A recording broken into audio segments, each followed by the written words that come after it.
નમસ્કાર ગુજરાત। આજના મુખ્ય સમાચારની અંદર પરેશ ગોસ્વામીની આગાહી, આગામી 3 કલાકમાં તૂટી પડશે અનાધાર વરસાદ।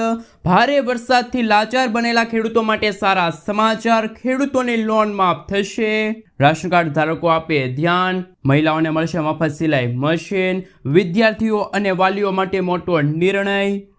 પશુપાલકો માટે આવ્યા સારા સમાચાર, હવે ખેડૂતોને મળશે 3000 રૂપિયાનો હપ્તો। જનધન ખાતામાં આવશે પૈસા, ટ્રેક્ટર ખરીદવા માટે મળશે 45000 રૂપિયાની સબસિડી, લાખો લોકોને ફાયદો, ગુજરાતના મુખ્યમંત્રીનો મોટો નિર્ણય। યુરિયા ખાતર ખરીદવા માટે મળશે 50%ની સબસિડી, સરકારની ફાયદો અપાવતી 5 મોટી જાહેરાત, વાહન ચાલકો થઈ જાજો તૈયાર, નવા નિયમો લાગુ, ખેડૂતોને મળશે હવે સસ્તા દરે લોન। અને આજના સૌથી મોટા ખેડૂત ઉપયોગી સમાચાર જાણીશું આજના આ વિડીયોની અંદર। મિત્રો, દરેક સમાચાર, દરેક માહિતી જણાવીએ એ પહેલાં ગુજરાતના જે પણ મિત્રો ચેનલ પર જો પહેલી વાર આવ્યા હોય તો મિત્રો ખાસ કરીને વિડીયોને એક લાઇક કરી ચેનલને સબસ્ક્રાઇબ કરવાનું ભૂલતા નહીં। સાથે આજનો આ વિડીયો છે જેને અંત સુધી જોતા રહેજો।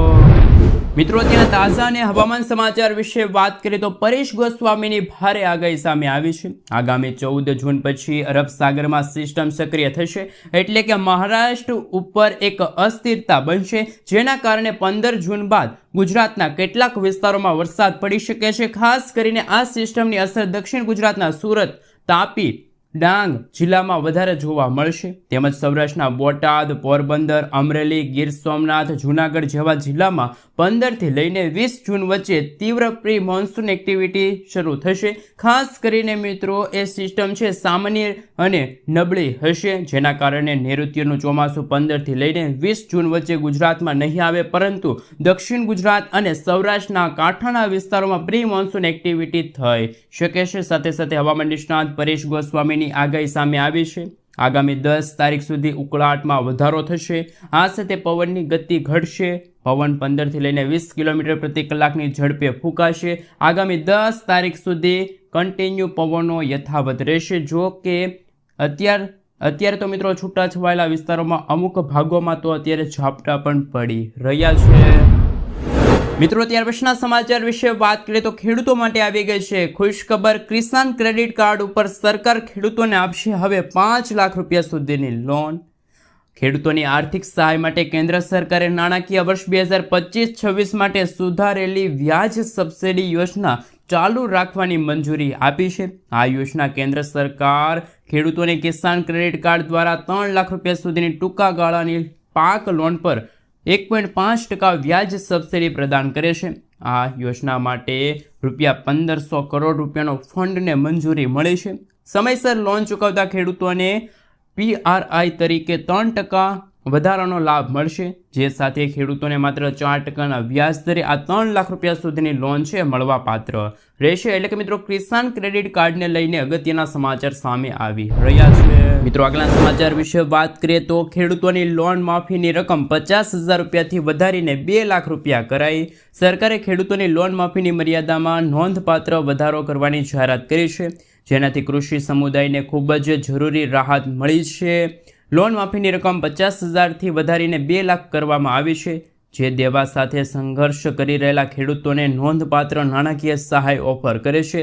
મુખ્યમંત્રીની આગેવાની હેઠળની તાજેતરમાં કેબિનેટની બેઠકમાં આ નિર્ણય આખરે લેવામાં આવ્યો છે, જે રાજ્યભરમાં ખેડૂતોને પડતી આર્થિક બોજને દૂર કરવા માટે એક મહત્વપૂર્ણ પગલું છે। ભારત એક કૃષિ પ્રધાન અર્થવ્યવસ્થા તેના ખેડૂતો પર ખૂબ જ આધાર રાખે છે, જેઓ ઘણીવાર દેવામાં ડૂબી જતા હોય છે। આ બાબતોને ઓળખીને રાજ્ય સરકારે લોન માફીની મર્યાદા વધારીને કૃષિ ક્ષેત્રને ટેકો આપવા નિયમ છે એ નવા નિર્ણયો છે લીધા છે। અગાઉ ખેડૂતોને માત્ર 50,000 રૂપિયા સુધીની લોન માફીનો લાભ મળતો હતો, પરંતુ હવે આ રકમ વધારીને 2 લાખ રૂપિયા કરવામાં આવી છે, જે નોંધપાત્ર પ્રોત્સાહન પૂરું પાડે છે। આ યોજના લાભ લેવાની છેલ્લી તારીખ મિત્રો ખાસ કરીને 31 માર્ચ 2020 નક્કી કરવામાં આવી હતી। અને ખાસ મિત્રો, જ્યારે કમોસમી વરસાદ પડે છે, ખેડૂતોને ભારે નુકસાન થાય છે પાકનું, ત્યારે સરકાર હંમેશા ખેડૂતોની હારે ઊભી હોય છે અને ખેડૂતો માટે લોન માફીની પણ અત્યારે જાહેરાત કરવામાં આવી છે। મિત્રો, ત્યાર પછીના સમાચાર વિશે વાત કરીએ તો તો ભારે વરસાદથી લાચાર બનેલા ખેડૂતો માટે સારા સમાચાર. નોંધનીય છે કે ગુજરાતમાં આફત બનીને આવેલા વરસાદના કારણે 12 જિલ્લામાં ઘણું નુકસાન થયું છે. આ 12 જિલ્લામાં અંદાજે 4000થી વધુ ગામોની ખેતી સાવ નિષ્ફળ થઈ ગઈ હોવાનું સામે આવ્યું છે, જેમાં શેરડી છે, ડાંગર છે, મગફળી છે, શાકભાજી અને કપાસના પાકને ઘણું નુકસાન થયું છે. ગુજરાત સરકારે આ સર્વેની કામગીરી માટે કૃષિ વિભાગની 600થી વધુ ટીમો કામે લગાડી છે. જોકે આ સર્વેની કામગીરી ક્યારે પૂરી થશે એ અંગે કોઈ માહિતી આપવામાં નથી આવી, કારણ કે રાજ્યમાં હજુ પણ સપ્ટેમ્બર મહિનાના અંત સુધી ભારે વરસાદ વરસવાની આગાહી વ્યક્ત કરવામાં આવી છે. જોકે આ વરસાદ ફરીથી પડશે તો સર્વેની કામગીરી પણ રોકાઈ શકે છે, પરંતુ જો વરસાદ નહીં આવે તો કામગીરી ઝડપથી પૂર્ણ કરી દેવામાં આવશે, જેવું કૃષિ અધિકારીઓએ નિવેદન આપતા જણાવ્યું છે. મિત્રો, ત્યાર પછીના સમાચાર વિશે વાત કરીએ તો મહિલાઓને મળશે મફત સિલાઈ મશીન. ગુજરાત રાજ્ય સરકારે મહિલાઓના સશક્તિકરણ માટે એક નવી કલ્યાણકારી યોજના શરૂ કરી છે, જેને મફત સિલાઈ મશીન વર્ષ 2025 તરીકે ઓળખવામાં આવે છે. આ યોજનાનો હેતુ રાજ્યની મહિલાઓને આત્મનિર્ભર બનાવવાનો છે, જેથી તેઓ ઘરે બેઠા રોજગાર મેળવી શકે. યોજનાના નામ મુજબ પાત્ર લાભાર્થીઓને સરકાર દ્વારા મફતમાં સિલાઈ મશીન આપવામાં આવશે. આ યોજના પ્રધાનમંત્રી મફત સિલાઈ મશીન યોજના અંતર્ગત અમલમાં મૂકવામાં આવ્યો છે. કેન્દ્ર સરકારે દેશના ગરીબ પરિવારોની મહિલાઓને આત્મનિર્ભર બનાવવાના ઉદ્દેશ સાથે આ યોજનાની શરૂઆત કરી છે. આ યોજના મહારાષ્ટ્ર છે, રાજસ્થાન છે, હરિયાણા છે, કર્ણાટક છે, મધ્યપ્રદેશ છે, ઉત્તર પ્રદેશ જેવા અન્ય રાજ્યોમાં પણ સફળતાપૂર્વક અમલમાં છે. ગુજરાતમાં વર્ષ 2025-26 દરમિયાન આ યોજના વધુ વ્યાપક રૂપે લાગુ થવાની છે, જેના દ્વારા અનેક મહિલાઓ રોજગાર મેળવવા માટે સમર્થ બની જશે. મિત્રો, ત્યાર પછીના સમાચાર વિશે વાત કરીએ તો હાલ વાહન ચાલકો ચેતજો, નવા નિયમો લાગુ થઈ ગયા છે. ટોલ ટેક્સને લઈને અગત્યના સમાચાર સામે આવી રહ્યા છે. વર્ષ 2025 અંતર્ગત નીતિન ગડકરીએ એક મોટો નિર્ણય લેતા હાલની જે ટોલ સિસ્ટમ છે નાબૂદ કરી દીધી છે, અને એમની જગ્યાએ મિત્રો હવે જે સેટેલાઇટ આધારિત ટોલ સિસ્ટમ લાગુ કરવામાં આવશે. નવી ટેકનોલોજીના આધારિત હવે નીતિન ગડકરી આ નવી સિસ્ટમ લાગુ કરશે, અને આ નવી સિસ્ટમ લાગુ કરવા પાછળનો મુખ્ય ઉદ્દેશ ટોલ વસૂલાતમાં વધારો કરવાનો છે અને ટોલ પ્લાઝા પર જે ભીડ થાય છે એ ઘટાડવાનો છે. એટલા માટે આવનારા દિવસોની અંદર મિત્રો આ સિસ્ટમ છે લાગુ કરવામાં આવશે. આ પહેલાં ગડકરીએ કહ્યું હતું કે સેટેલાઇટ આધારિત ટોલ કલેક્શન થશે, તમે જેટલી મુસાફરી કરો છો તેટલા પૈસા કપાશે, પરંતુ ગુજરાત અને ભારતની અંદર આ નવો કાયદો ક્યારથી અમલમાં આવે એ અંગે હજુ કોઈ પણ પ્રકારની જાહેરાત કરવામાં નથી આવી. મિત્રો, આગલા સમાચાર વિશે વાત કરીએ તો અગત્યના સમાચાર સામે આવી રહ્યા છે. તેમના વિશે મિત્રો વાત કરીએ તો હવે ખેડૂતોને મળશે 9000 રૂપિયાનો હપ્તો. ભારત એક મિત્રો કૃષિ પ્રધાન દેશ છે, જે આજે પણ 50%થી પણ વધુ વસ્તી આજીવિકા માટે ખેતી ઉપર નિર્ભર છે. ખેડૂતોની આર્થિક સ્થિતિ સુધારવા માટે સરકાર સમયાંતરે વિવિધ યોજનાઓ અમલમાં મૂકતી રહે છે. આમાંની એક મહત્વપૂર્ણ યોજના છે પ્રધાનમંત્રી કિસાન સન્માન નિધિ યોજના, જે વર્ષ 2018માં શરૂ કરવામાં આવી હતી. સમાચાર અનુસાર દિલ્હી સરકારે ખેડૂતો માટે એક મોટી જાહેરાત કરી છે, જે અંતર્ગત દિલ્હીના ખેડૂતોને હવે પીએમ કિસાન યોજના હેઠળ 6000 રૂપિયાના બદલે વાર્ષિક 9000 રૂપિયા મળશે. આ યોજનાનો અર્થ એ થાય છે કે તેમને આ રકમ 2000 રૂપિયાના બદલે 3000 રૂપિયાના હપ્તા સ્વરૂપે મળવા પાત્ર રહેશે. એટલે કે મિત્રો પીએમ કિસાન સન્માન નિધિ યોજના અંતર્ગત દરેક ખેડૂતોને 2000 રૂપિયા છે એ મળે છે, પરંતુ દિલ્હી સરકાર એટલે કે મિત્રો દિલ્હીમાં ભાજપની સરકાર બની છે, અને ભાજપની સરકારે દિલ્હીના ખેડૂતો માટે એક મોટી જાહેરાત કરી છે. ખેડૂતોને હવે દિલ્હીના છે એમને 2000 રૂપિયાના બદલે 3000 રૂપિયાનો હપ્તો મળશે. તો મિત્રો ગુજરાતના ખેડૂતોને પણ શું 2000 રૂપિયાના બદલે 3000 રૂપિયાનો હપ્તો મળવો જોઈએ કે ના મળવો જોઈએ, ખાસ નીચે કોમેન્ટ બોક્સમાં કોમેન્ટ કરીને જરૂરથી જણાવી આપજો. મિત્રો, આગલા સમાચાર વિશે વાત કરીએ તો અગત્યના સમાચાર સામે આવી રહ્યા છે. એમના વિશે વાત કરીએ તો માવઠાના કારણે જગતનો તાંત પરેશાન. ગુજરાતમાં કમોસમી વરસાદના કારણે ખેડૂતોને ભારે નુકસાન ભોગવવાનો વારો આવ્યો છે. એક તરફ ચોમાસાની સિઝન આવી ગઈ છે, તો બીજી તરફ જૂનાગઢ જિલ્લાના ખેડૂતો ચિંતામાં મુકાયા છે, કારણ કે વાવેતર કરવા માટે ખાતરની અછત છે, જેને લઈને કૃષિ મંત્રીએ રજૂઆત કરી છે. હવામાન વિભાગ દ્વારા ભારે વરસાદ સાથે 3 દિવસ વાવાઝોડાની આગાહી કરવામાં આવી હતી, ત્યારે ફરી જગતનો તાંત છે ચિંતામાં મુકાયો છે. કેશોદ તાલુકાના અઝાબ ગામના ખેડૂતો દ્વારા કૃષિ મંત્રીને રજૂઆત કરવામાં આવી છે, કારણ કે વાવણી કરવા માટે ખાતર નથી, અને આ વિસ્તાર મગફળી તેમજ કપાસ માટે ખૂબ જ અનુકૂળ વિસ્તાર હોવાથી જો ખાતર નહીં મળે તો ખેડૂતોને નુકસાની જશે. સાથે ખેડૂતો રજૂઆત કરે છે કે પહેલાં વરસાદ બાદ વાવણી શક્ય છે, જો ખાતર નહીં મળે તો વાવણી શક્ય નથી. મંત્રી પાસે ખેડૂતોએ માંગ કરી. રાજ્યના અનેક ખેડૂતોને કમોસમી વરસાદના કારણે ઉનાળુ પાકને ભારે નુકસાન ભોગવવાનો વારો આવ્યો છે. તેથી ખાસ મિત્રો ખેડૂતો ચિંતામાં મુકાણા છે.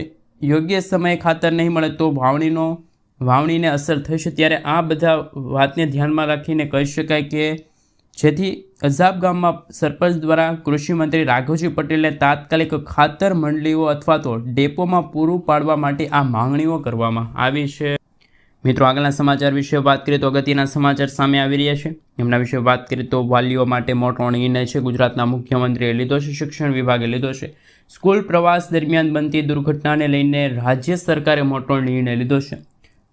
હવે જે પણ શાળા પ્રવાસનું આયોજન કરશે તેમને પોલીસના કર્મચારીઓની સાથે રાખવાનો નિયમોનું પાલન કરવાનું રહેશે. વડાપ્રધાન નરેન્દ્ર મોદીની સૂચનાના પગલે રાજ્યના પોલીસ વડા વિકાસ સહાયે મહત્વનો નિર્ણય લીધો છે. જે મુજબ હવેથી રાજ્યની તમામ શાળાઓ જેમ કે સરકારી હોય, અર્ધ સરકારી હોય, ખાનગી શાળાઓ છે તેમના બાળકો માટે આયોજિત કરવામાં આવતા પ્રવાસ છે, ટૂર છે, પિકનિક અથવા તો મુલાકાત જેવા કાર્યક્રમોમાં 2 ગણવેશધારી પોલીસ કર્મીઓની હાજરી ફરજિયાત કરવામાં આવશે. મિત્રો ત્યાર પછીના અગત્યના સમાચાર વિશે વાત કરીએ તો ખૂબ જ અગત્યના સમાચાર સામે આવી રહ્યા છે. એમના વિશે વાત કરીએ તો પ્રાકૃતિક ખેતી કરતા ખેડૂતો માટે આવી ગઈ ખુશ ખબર. ખેડૂતોને મળશે હવે હેક્ટર દીઠ 20,000 રૂપિયાની સહાય. ગુજરાત સરકાર દ્વારા પ્રાકૃતિક ખેતી કરતા ખેડૂતો માટે મહત્વપૂર્ણ નિર્ણય લેવામાં આવ્યો. કેન્દ્ર સરકારના પ્રાકૃતિક ખેતીને પ્રોત્સાહન આપવા માટે નવી યોજના અમલમાં મૂકવામાં આવી છે. ત્યારે ગુજરાત સરકાર પ્રાકૃતિક ખેતી કરતા ખેડૂતોને પ્રોત્સાહિત કરવા માટે સહાય યોજના અમલમાં મૂકી. રાજ્ય સરકાર દ્વારા અમલમાં મુકાયેલી નવી યોજનાની માહિતી જ્યારે કૃષિમંત્રી રાઘવજી પટેલે જણાવ્યું હતું ત્યારે રાજ્યના દરેક નાગરિકોને રાસાયણિક ખાતર તેમજ જંતુનાશક દવાનો ઉપયોગ કર્યા વિના ઉત્પાદિત કરેલા શાકભાજી પાકોમાં સરળતા મળી રહે તે માટે શાકભાજી પાકોમાં પ્રાકૃતિક કૃષિને પ્રોત્સાહન આપવાની યોજના અમલમાં મૂકવામાં આવી છે. આ યોજના હેઠળ શાકભાજીની ખેતી પ્રાકૃતિક ખેતી પદ્ધતિથી કરતા હોય તેવા ખેડૂતોને બિયારણ છે, પ્રાકૃતિક ઇનપુટ ખેતી ખર્ચ છે તથા શાકભાજીની પ્રાકૃતિક ખેતીને પ્રોત્સાહન મળે તે માટે મહત્તમ ₹20,000 પ્રતિ હેક્ટર સહાય આપવામાં આવશે. આ યોજનાના અમલીકરણ માટે રાજ્ય સરકાર દ્વારા અંદાજપત્ર 1,000 લાખ રૂપિયાની રકમ છે એ ખાસ મિત્રો ફાળવવામાં આવી છે. મિત્રો આગળના સમાચાર વિશે વાત કરીએ તો ખૂબ જ મહત્વપૂર્ણ સમાચાર સામે આવી રહ્યા છે. એમના વિશે વાત કરીએ તો પશુપાલકો માટે આવી ગયા છે સારા સમાચાર. જ્યારે મિત્રો આપણે વાત કરીએ તો આણંદ છે, ખેડા છે, મહીસાગરના 7 લાખથી પણ વધુ પશુપાલકો માટે સારા સમાચાર સામે આવ્યા. અમૂલ ડેરી દ્વારા તારીખ 1 જૂન 2025ની વહેલી સવારથી જ દૂધ ઉત્પાદકોને ચૂકવવામાં આવતા દૂધના ખરીદ ભાવમાં પ્રતિ કિલો ફેટે ₹10નો વધારો કરવામાં આવી ગયો છે. એટલે કે દૂધના ખરીદ ભાવમાં પ્રતિ કિલો ફેટે ₹855થી વધીને 865 કરવામાં આવ્યો છે. આ સાથે અમૂલ ડેરી ગુજરાતની તમામ ડેરીઓમાં સર્વોચ્ચ દૂધના ભાવ આપતી સંસ્થા છે પણ બની ગઈ છે. મિત્રો આગળના સમાચાર વિશે વાત કરીએ તો ખૂબ જ અગત્યના સમાચાર સામે આવી રહ્યા છે. મિત્રો એમના વિશે વાત કરીએ તો હવે ખેડૂતોને ખાતર ખરીદવા માટે મળશે સબસિડી. કેન્દ્રીય ગૃહ અમિત શાહે થોડા દિવસો પહેલાં જ્યારે ગાંધીનગર ખાતે એક કાર્યક્રમ ઉજવણી કરી હતી કાર્યક્રમનો અને ખાસ કરીને જાહેરાત કરવામાં આવી હતી કે આંતરરાષ્ટ્રીય સહકાર દિવસ નિમિત્તે અમિત શાહે કહ્યું હતું કે દેશના 2 લાખ પંચાયત ઘરોને અપેક્ષાથી જોડવાની જાહેરાત કરી. આ સાથે તે દિવસે ગુજરાતના ખેડૂતોને પણ મોટી ભેટ મળી છે. અમિત શાહે ખેડૂતો માટે નેનો યુરિયા પર 50% સબસિડી આપવાની યોજનાનો પ્રારંભ કર્યો. અમિત શાહે નાણાકીય વર્ષ 2025-26 માટે સરકારની AGR2 યોજના હેઠળ ખેડૂતો દ્વારા નેનો યુરિયાની ખરીદી પર 50% સબસિડી આપવામાં આવે તેવી યોજનાની જાહેરાત કરી છે. જ્યારે આ કાર્યક્રમ સહકારિતા અમિત શાહ હસ્તકે શરૂ કરવામાં આવી છે. મિત્રો ત્યાર પછીના સમાચાર વિશે વાત કરીએ તો અગત્યના સમાચાર સામે આવી રહ્યા છે. ખેડૂતોને મળશે મિત્રો હવે ગોદામ બનાવવા માટે મહત્તમ 1 લાખ રૂપિયા સુધીની આર્થિક સહાય. અમે મિત્રો વાત કરવા જઈ રહ્યા છે મુખ્યમંત્રી પાક સ્ટ્રક્ચર યોજના વિશે. ખેડૂતોને તેમની ખેત પેદાશોના લાંબા સમય સુધી સંગ્રહ માટે ખાસ મિત્રો યોગ્ય સુવિધા ઉપલબ્ધ કરવા તેમજ કુદરતી આફતો તેમજ ઓછા બજાર ભાવના કારણે ખેડૂતોને આર્થિક નુકસાની વેઠવાનો વારો ન આવે તે માટે રાજ્ય સરકાર દ્વારા મુખ્યમંત્રી પાક સંગ્રહ સ્ટ્રક્ચર યોજના છે અમલમાં મૂકી છે. કૃષિ મંત્રી રાઘવજી પટેલે આ અંગે જાહેરાત કરી છે કે આ યોજનાનો લાભ લેવા માટે ખેડૂતે પોતાના ખેતરમાં ઓછામાં ઓછું 330 ચોરસ ફૂટ વિસ્તારનું એક પાક સંગ્રહ સ્ટ્રક્ચર બનાવવાનું રહેશે, જેના માટે રાજ્ય સરકાર દ્વારા જરૂરી નાણાકીય સહાય પૂરી પાડવામાં આવે છે. આ યોજના અંતર્ગત રાજ્ય સરકાર દ્વારા ખેડૂતોને અગાઉ કુલ ખર્ચના 50% અથવા તો 75,000 રૂપિયાની સહાય આપવામાં આવશે. ખેડૂતોને વધુમાં વધુ સહાય મળી રહે તે માટે રાજ્ય સરકાર ચાલુ વર્ષની રકમમાં વધારો કર્યો. હવે સ્ટ્રક્ચર બનાવવા માટે ખેડૂતોને આ યોજના હેઠળ કહી શકે કે 50% અથવા તો 1 લાખ રૂપિયા બેમાંથી જે ઓછું હોય એ અંતર્ગત સહાય છે મળવા પાત્ર રહેશે. તો મિત્રો, ગુજરાતના ખેડૂતો માટે ગુજરાતના મુખ્યમંત્રી ભૂપેન્દ્ર પટેલ દ્વારા ખાસ કરીને ખેડૂતલક્ષી નિર્ણય લેવામાં આવ્યો છે. હવે ખેડૂતોને મુખ્યમંત્રી પાક સંગ્રહ સ્ટ્રક્ચર યોજના અંતર્ગત ખાસ કરીને મિત્રો 1 લાખ રૂપિયા સુધીની આર્થિક સહાય મળે છે. મિત્રો, ત્યાર પછીના સમાચાર વિશે વાત કરીએ તો ખેડૂતોના દેવા માફ થશે કે નહીં એમના વિશે મિત્રો વાત કરવામાં આવે તો હાલ સૌથી અગત્યના સમાચાર સામે આવી રહ્યા છે. ગુજરાતના લાખો ખેડૂતો મિત્રો દેવામાં ડૂબેલા છે. ખેડૂતોએ 1 લાખ કરોડ રૂપિયાથી પણ વધારાની લોન લીધી હોય તેવું અત્યારે હાલ આંકડા પ્રમાણે માહિતી મળી રહી છે. ગુજરાતના 47 લાખ કરતાં પણ વધુ ખેડૂત મિત્રોએ લોન લીધી છે. દેશના ખેડૂતોની વાત કરવામાં આવે તો મિત્રો દેશમાં પણ 16 કરોડ ખેડૂતો પર 21 લાખ કરોડ રૂપિયાનું દેવું હોય તેવા આંકડા સામે આવ્યા. દેશમાં સૌથી વધુ દેવું હોય તો એ છે રાજસ્થાનના ખેડૂતોના માથે. રાજસ્થાનના આશરે 1 કરોડ ખેડૂતો ઉપર 1.47 લાખ કરોડ રૂપિયાથી પણ વધારાની લોન ખેડૂતોએ લીધેલી છે. ખેડૂતોને લોન આપવામાં ખાસ મિત્રો જે સરકારી બેન્કો હોય છે અને જાહેર ક્ષેત્રની બેન્કો હોય છે એ સૌથી આગળ છે. આખા ગુજરાતમાં ખેડૂતોનું દેવું હોય તો એ છે 90,000 કરોડ રૂપિયાથી પણ વધારે. અને છેલ્લા મિત્રો 34,000 ખેડૂતોનો સમાવેશ એવા થાય છે કે જ્યારે સરકારે 20 થી 25 ઉદ્યોગપતિઓના જ્યારે કરોડો લાખો રૂપિયાના દેવા ભાજપ સરકાર માફ કર્યા હોય તો ગુજરાતના ખેડૂતોના કેમ નહીં દેવ માફ થવું જોઈએ. ઘણી વખત ખેડૂતો દ્વારા અને કિસાન સંઘ સમિતિ દ્વારા દેવા માફીની માંગણીઓ કરવામાં આવે છે. હવે જોવાનું એ બાકી રહ્યું છે કે વર્ષ 2025ના અંત સુધીમાં શું ભાજપ સરકાર છે ગુજરાતના પ્રત્યેક ખેડૂતોના દેવા છે માફ કરશે. ગુજરાતના ખેડૂતોને થોડીક રાહત મળશે કે નહીં એ હવે જોવાનું બાકી રહ્યું છે. મિત્રો, તમારું આના વિશે શું કહેવું છે? ખરેખર ગુજરાતના દરેક ખેડૂતોના લોન છે ખેડૂતોને દેવા છે એ માફ થવા જોઈએ કે ના થવા જોઈએ? નીચે કોમેન્ટ બોક્સમાં કોમેન્ટ કરીને જરૂરથી જણાવી આપજો. મિત્રો, આગળના સમાચાર વિશે વાત કરીએ તો અગત્યના સમાચાર સામે આવી રહ્યા છે. એમના વિશે મિત્રો વાત કરીએ તો મોદીજીની જાહેરાતથી ખેડૂતોમાં દિવાળી જેવો માહોલ. હાલ મિત્રો આપણે જણાવી દઈએ કે જ્યારે બુધવારે નરેન્દ્ર મોદી સરકારની જ્યારે કેબિનેટ બેઠક વર્ષ 2025-26 માટે 5 મહત્વપૂર્ણ નિર્ણય લેવામાં આવ્યા અને આમાંની સૌથી મોટી જાહેરાત છે, મોટો નિર્ણય છે ડાંગરના પાકના લઘુત્તમ ટેકાના ભાવમાં પ્રતિ 69 રૂપિયાનો વધારો કરવાનો. આ સાથે ખેડૂતોને ડાંગરના પાક પર હવે ઓછામાં ઓછા રૂપિયા ખાસ કરીને મિત્રો 369 રૂપિયા પ્રતિ ક્વિન્ટલ ભાવ મળશે. બીજા નિર્ણય અંતર્ગત વાત કરીએ તો હાલ કઠોળ માટે MSP વધારી દીધી છે. તુવેરના દાળમાંથી લઘુત્તમ ટેકાનો ભાવ 450 રૂપિયાનો વધારો કરવામાં આવ્યો. આ રીતે ખેડૂતોને 1 ક્વિન્ટલ તુવેર દાળ પર ઓછામાં ઓછા 8,000 રૂપિયા મળશે.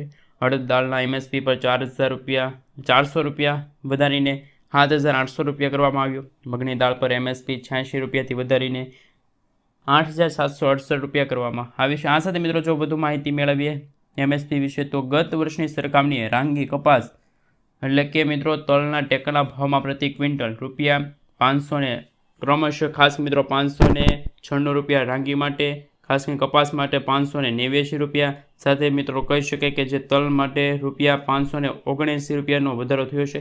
આ ઉપરાંત ગુજરાતના મુખ્ય પાકો મગફળીના ટેકાના ભાવમાં 480 રૂપિયા પ્રતિ ક્વિન્ટલનો વધારો કરવામાં આવ્યો છે. આમાં મિત્રો ખાસ કરીને ટેકાના ભાવ ઉપરાંત ગત વર્ષની સરખામણીએ રૂપિયા 69 લઈને 596 રૂપિયા પ્રતિ ક્વિન્ટલનો વધારો થયો છે. મિત્રો, આગળના સમાચાર વિશે વાત કરીએ તો ખૂબ જ અગત્યના સમાચાર સામે આવી રહ્યા છે. એમના વિશે વાત કરીએ તો મિત્રો ખાસ કરીને વાત કરીએ તો હવે ખેડૂતોને મળશે 30,000 રૂપિયા સહાય. આપણે જણાવી દઈએ કે આ યોજના કયા ખેડૂતો માટે શરૂ કરવામાં આવી છે, કયા રાજ્યમાં આ યોજના શરૂ છે. તો મિત્રો રાજસ્થાનની સરકારે ખેડૂતો માટે એક મહત્વપૂર્ણ નિર્ણય લીધો છે અને મિત્રો ખેડૂતો માટે સરકાર છે વિવિધ પ્રકારની યોજનાઓ લાવે છે જેથી ખેડૂતોને મહત્તમ લાભ મળી શકે. પ્રધાનમંત્રી કિસાન સન્માન નિધિ યોજના દ્વારા તો દેશના કરોડો ખેડૂતોને છે એ વર્ષે 6,000 રૂપિયા મળે છે. હવે રાજસ્થાનમાં ભાજપની સરકાર છે અને ભાજપની સરકારે હવે મિત્રો અલગથી પ્રોત્સાહન ખેડૂતોને આપવા માટે જાહેરાત કરી છે. આપણે જણાવી દઈએ કે રાજસ્થાનમાં બળદોની સંખ્યા ઝડપથી ઘટી રહી છે અને આ બાબતોને ધ્યાનમાં રાખીને રાજસ્થાન સરકાર બળદની જોડી સાથે ખેતી કરતા ખેડૂતોને દર વર્ષે 30,000 રૂપિયા અલગથી આપશે. આ સાથે આપણે જણાવી દઈએ કે આ યોજનાનો લાભ લેવા રાજસ્થાનના પસંદગીના ખેડૂતોને મળશે। યોજના લાભ લેવા માટે ખેડૂતો તેમના નજીકના ઈ મિત્ર પર જઈ શકે છે અથવા તો તે રાજ્ય કિસાન સારથી પોર્ટલ પર જઈને અરજી કરી શકે છે। અરજી કર્યા પછી તેમને ખાસ મિત્રો ડી ઓપરેટર તરફથી અરજીની રસીદ છે મળી શકે છે। મિત્રો આગળના સમાચાર વિશે વાત કરીએ તો ખૂબ જ મહત્વપૂર્ણ સમાચાર સામે આવી રહ્યા છે। એમના વિશે મિત્રો વાત કરીએ તો ખાસ ગુજરાતના લાખો લોકોને મોટો ફાયદો થશે। ગુજરાતના મુખ્યમંત્રી ભૂપેન્દ્ર પટેલ દ્વારા ઐતિહાસિક નિર્ણય લેવામાં આવ્યો। ખાસ મિત્રો આપણે જણાવી દઈએ કે ગુજરાતવાસીઓ માટે જન્મ મરણના દાખલાઓમાં હવે કોઈ ફેરફાર હોય તો એ તમે સરળતાથી છે એ સુધારા વધારા કરી શકો છો। જન્મ અને મરણના દાખલામાં રાજ્ય સરકારે જાહેર કરેલા નવા પરિપત્ર અનુસાર જન્મ અને મરણના દાખલામાં કોઈ પણ ભૂલ છે ક્લાર્ક દ્વારા રહી ગઈ હોય અથવા તો કોમ્પ્યુટરમાં નોંધણી કરતી વખતે કોઈ ભૂલ રહી ગઈ હોય તો આવી ભૂલો મિત્રો તમે યોગ્ય દસ્તાવેજોના આધારે ખરાઈ કરીને સુધારી શકો છો। આ ઉપરાંત જો જન્મ મરણના દાખલામાં કોઈ ભૂલ જાણી જોઈને કરવામાં આવી હોય તો પુરાવા રજૂ કરવા પડશે। ત્યાર પછી આ ખરાઈ પછી આ સુધારા વધારા છે થઈ જશે। મિત્રો આગલા સમાચાર વિશે વાત કરીએ તો ખૂબ જ મહત્વપૂર્ણ સમાચાર સામે આવી રહ્યા છે। ખાસ મિત્રો જો તમારે ટ્રેક્ટર ખરીદવું હોય તો હવે આ ખેડૂત પોર્ટલ ઉપર અરજી શરૂ છે। ગુજરાત ટ્રેક્ટર સહાય યોજના